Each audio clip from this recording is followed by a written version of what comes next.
Okay, I'd like to call the Development Review Board meeting to order.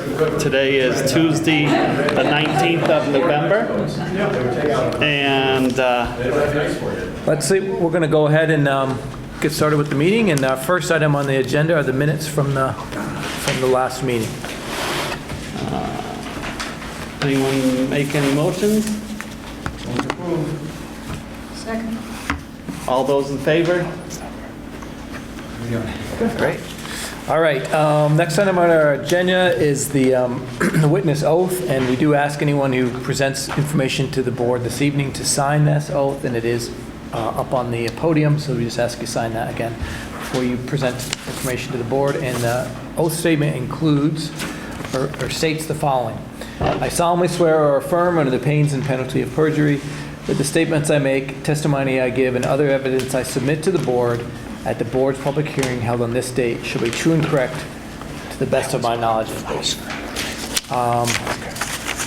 Next item is disclosure of any ex parte communications or conflicts of interest regarding the hearing this evening before the board. Seeing none? Okay. All right, our one and only hearing tonight is JMS 757 Maine LLC. This involves the 757 Main Street, the former Bradford Mill. The applicant is seeking development plan approval for the redevelopment and conversion of the existing industrial building on that site to a 30-unit apartment building. We do have a couple folks here this evening, so if you just introduce yourselves and get us started, we can start to review. All right, sounds great. My name is Andrew Rodriguez, MSK Engineering. And I'm Jeff Goldstone from Goldstone Architecture. And they've already signed in. I got them to do that before we got started. So, Awesome. So, as you know, as was stated, the applicant is seeking to redevelop an existing commercial industrial building to accommodate 30 residential units with an associated parking and landscaping.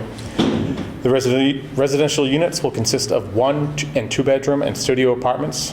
Access will be provided by an existing drive from Main Street and a proposed drive from Webb Street. It's actually Webb Street, it's just a swath of asphalt, so this would actually be narrowing an existing access. The project site is subject to mixed-use design area requirements and is in the MU2 area. The design was developed to satisfy the requirements listed in Table 2.6. Some highlighted principles and characteristics for the area. The requirements, first up, medium to high density development. This project proposes utilization of an existing vacant commercial structure for residential use, so we feel like satisfies that requirement. Complete streets. The project will utilize an existing curb cut on Main Street, like we said, and proposes the new curb cut on Webb Street. And it also establishes backing up. The dedicated sidewalk along Main Street will not be affected by this project. Mixed use and adaptive reuses. The existing building on site will be repurposed to provide housing. Gateway to the downtown. The project proposes the addition of 4 street trees and a bench along Main Street, and parking and refuse enclosures have been designed to minimize visual impact with Main Street. Portions of the site will be converted from asphalt to a permeable/landscaped area, so that meets the stormwater requirements. Parking. The proposed parking on site meets the requirements of 1 parking space per dwelling unit. It also includes 2 ADA accessible units, stalls. There's also 1 bicycle rack for every 5 parking spaces falling, and that has been provided on the west side of the building.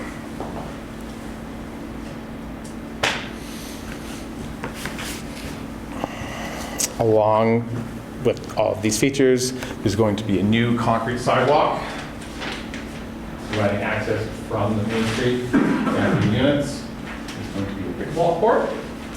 And this area was a building, is now going to be a courtyard as part of, and provide access to some of the units that Justin talked about when we get to the building.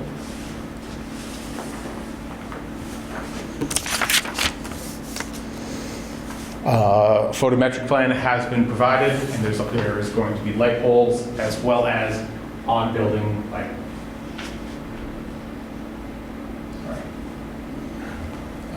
While we have me up here and talking, are there any questions in regards to the site or anything like that before we get to Jeff in the building? Yep. How How about, is the building getting sprinklered, and are you providing any hydrants or water mains to service the building? It's Mike Work. Yep. The building is sprinklered Okay. and will continue to be sprinklered. There's no new hydrant proposed on Main Street, but we will have a fire department connection.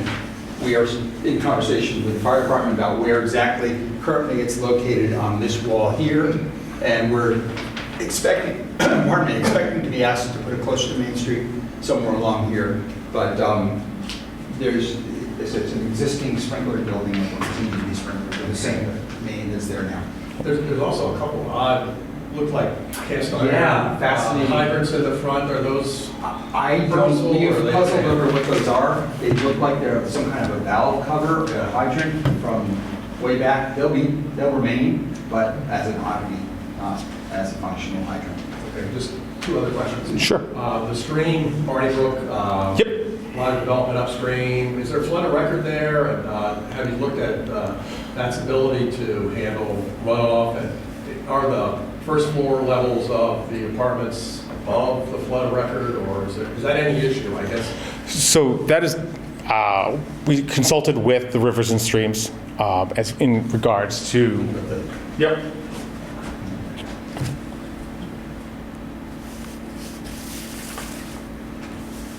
And so actually, we are not proposing any changes to the river channel or how it is developed.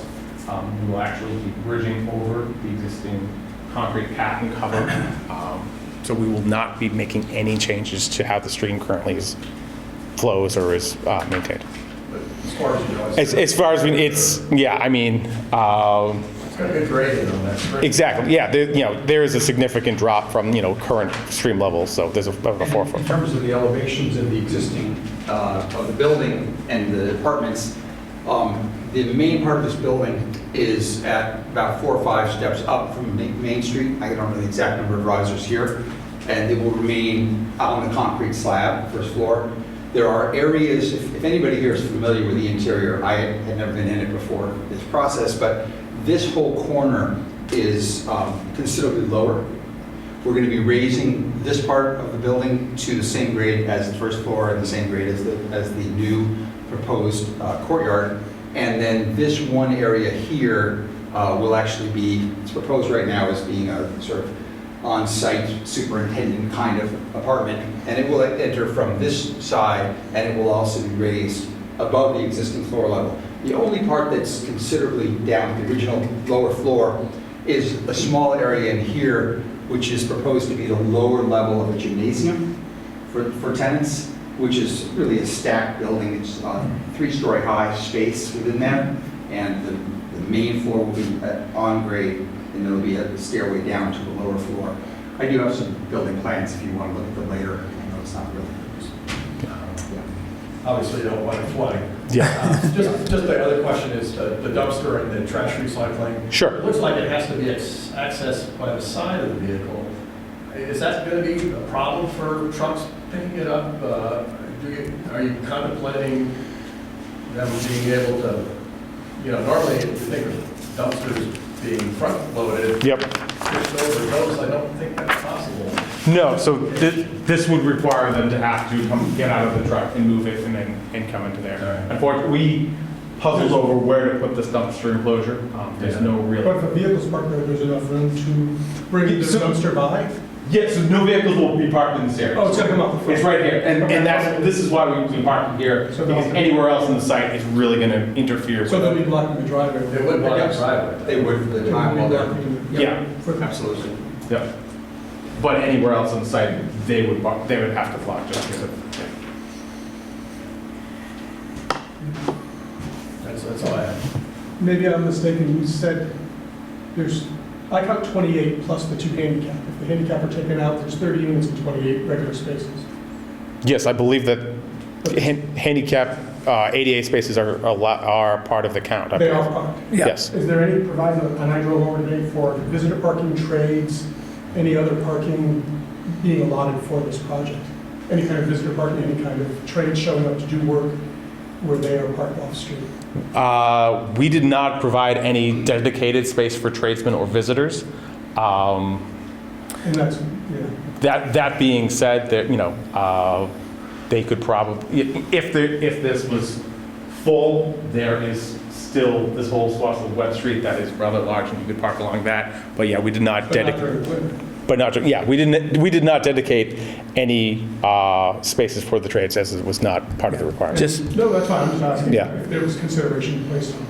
It's a good question, but just to clarify, the number of 30, that is now state law.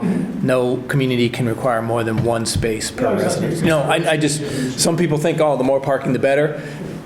State law doesn't allow us to do that anymore. I understand, I'm trying to figure out the mandates on that. I was just curious, consideration given Yep. to that issue, because it's going to exist. And then on the arborvitae against the two residences, is it just going to be organic, or was there any kind of wall also considered? Or you're just using organic border? Doing that here. Yes, along that section there. We've just proposed the organic. Yeah. Consideration was.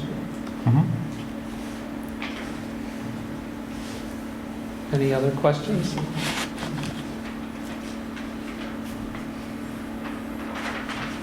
You can keep going on.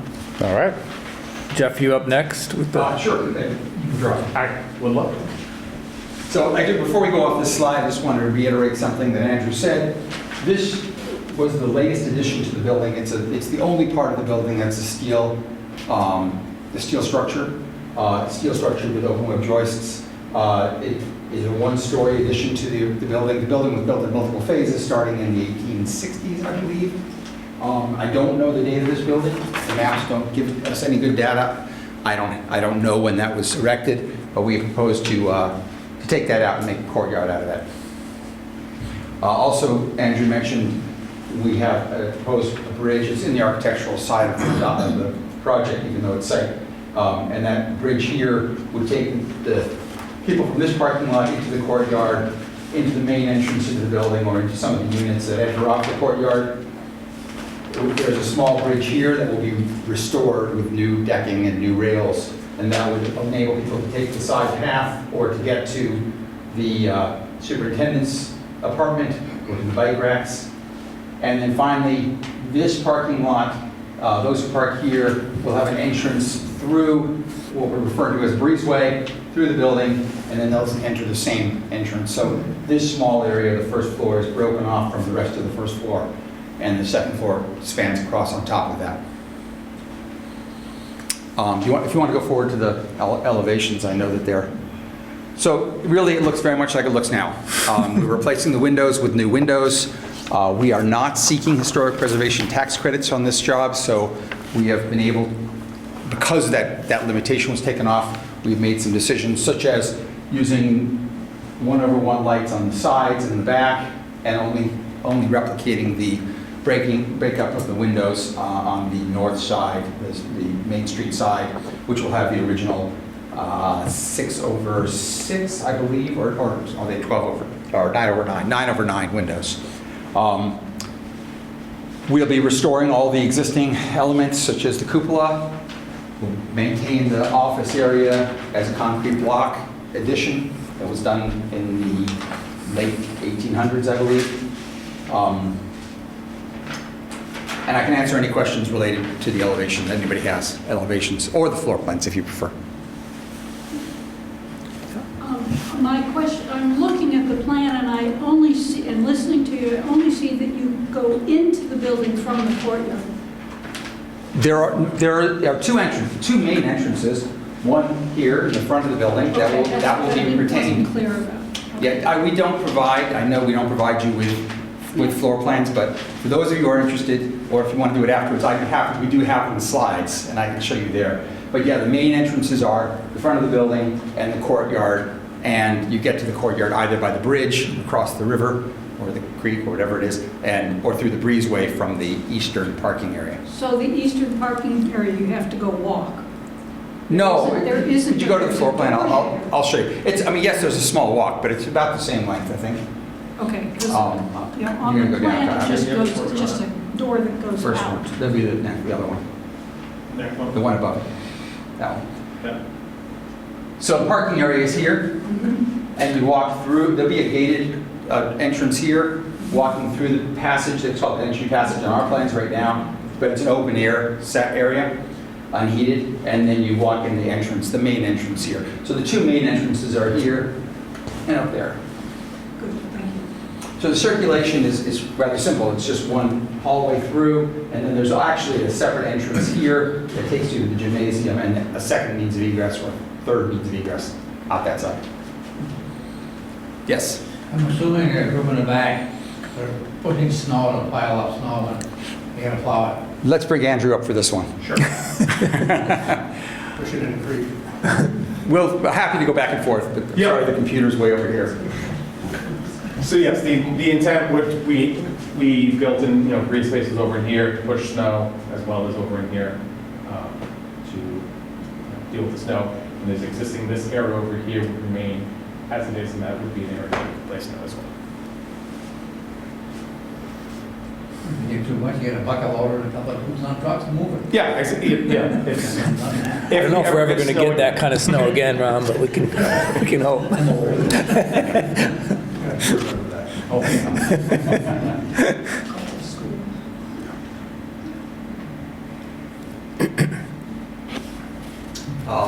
No questions about lighting, I'm sorry. We are proposing just 4 pole-mounted lights, like the 2 parking lots, and several building-mounted lights at mostly the entrances. And Cool software. Backtrack. Sorry? Cool software for lighting design. Yes. Way. Well, it's not ours. We have someone else to What's the time frame for this to be done? They are hoping to be permitted in February, I believe, and start immediately thereafter. Actually, they're hoping to get a demolition permit in advance of the building permit and start the demolition immediately, as soon as we are permitted. Obviously, the main demolition is this area here, the main big stuff demolition, but the first floor has a lot of built-out walls in there that have been taken out. There's a lot of interior demolition that has to be done. All of the timber frame will remain exposed in the finished product. Parts of the timber frame, I should say, will remain exposed. Obviously, fire separations and the like will cause us to make certain concessions to that. It's a wood building. The entire building is a wood building, except the piece that we're removing, and all of the wood will remain exposed. Beautiful round turn columns throughout. Those will remain exposed.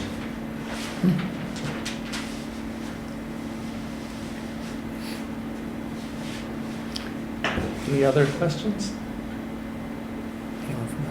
Any information that you haven't given? Oh, there's tons of it. How many hours do you have? No, I'm happy to answer questions about it, but if you don't have any, Anyone from the audience want to speak? No questions, Jim? Can you go up and, you'll have to go up and sign in.